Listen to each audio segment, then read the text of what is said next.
तर मंडळी, तर आज आम्ही निघालो होतो सरकी लावायला शेतात. खरं सांगायचं तर मनात खूप काळजी आहे, कारण अर्धा मिरगाचा महिना संपत आलाय तरी अजून पावसाचा काही आत्ता पत्ता नाही. रोज सकाळी उठल्यावर पहिला आकाशाकडे बघतो, वाटतं आज तरी पाऊस येईल, पण दिवस संपतो आणि आकाश तसाच कोरडा राहतो. आज म्हटलं किती दिवस वाट बघायची, म्हणून ठिबकवर थोडं पाणी सोडून सरकी लावून टाकली. पण विहिरीत आता फारसं पाणी उरलं नाही, त्यामुळे फक्त एकच पुडा लावला. जास्त लावायची हिंमत होत नाही, कारण उद्या पाऊस नाही आला तर तेही वाळून जाईल. शेतात उभं राहून जमीन बघितली की मन अगदी भरून येत आहे, कारण मातीत पडलेली कोरड्या भेगा जणू त्यासुद्धा पाण्यासाठीच हाक मारताय.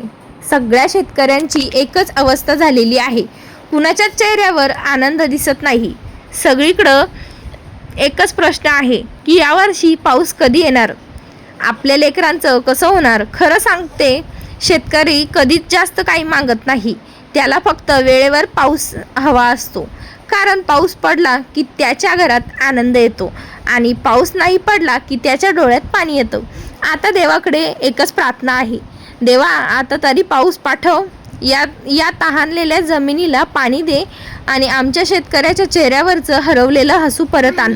कारण दिवसांदिवस काळजी वाढत चालली आहे, पण तरीही मनात एकच आशा आहे, कदाचित उद्या पाऊस येईल, कदाचित उद्या पाऊस जमीन भिजेल आणि